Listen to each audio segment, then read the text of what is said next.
என் கைப்பக்குவம் அவ்வளவு ருசியா இருக்கு, பிரமாதமா வியாபாரம் ஆகுதுன்னு சொல்லி எல்லா கடைக்காரரும் போட்டி போட்டு என்கிட்ட தான் வாங்குவாங்க. நீங்களும் சாப்பிட்டு பார்த்து ருசி எப்படி இருக்குன்னு சொல்லுங்க. இந்தா. முதல்ல நான் சாப்பிடுற குடு. அதுவும் சாப்பிட்டோம். இல்ல இல்ல, நான் சாப்பிட்டதுக்கு அப்புறம் தான் என் தங்கை சாப்பிடும்.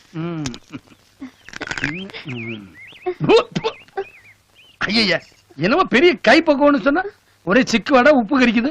சும்மா விளையாட்டு பண்ணாதீங்க. என்ன விளையாட்டு பண்ணாத? ஏன் இந்த ஊருக்கு வந்து இப்பதான் புரியுது, இப்படி பலகாரம் பண்ணா எந்த ஊர்ல தான் இருக்க விடுவாங்க? இங்க பாருங்க, என்ன வேணாலும் கிண்டல் பண்ணுங்க, ஆனா என் தொழில மட்டும் கிண்டல் பண்ணாதீங்க. என்னால தாங்கிக்க முடியாது. உங்க அண்ணனுக்கு நாக்கு செத்து போச்சு, டாக்டர் கிட்ட கூட்டிட்டு போ. நீ சாப்பிட்டு ருசி சொல்லு. என்னமா உப்பு கறிக்குதா?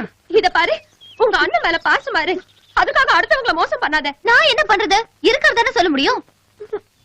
மாமா, ஒரு தொழில் செய்யும் போது குறுக்கால கூப்பிட்டுட்டு யாரா கூப்பிட்டது?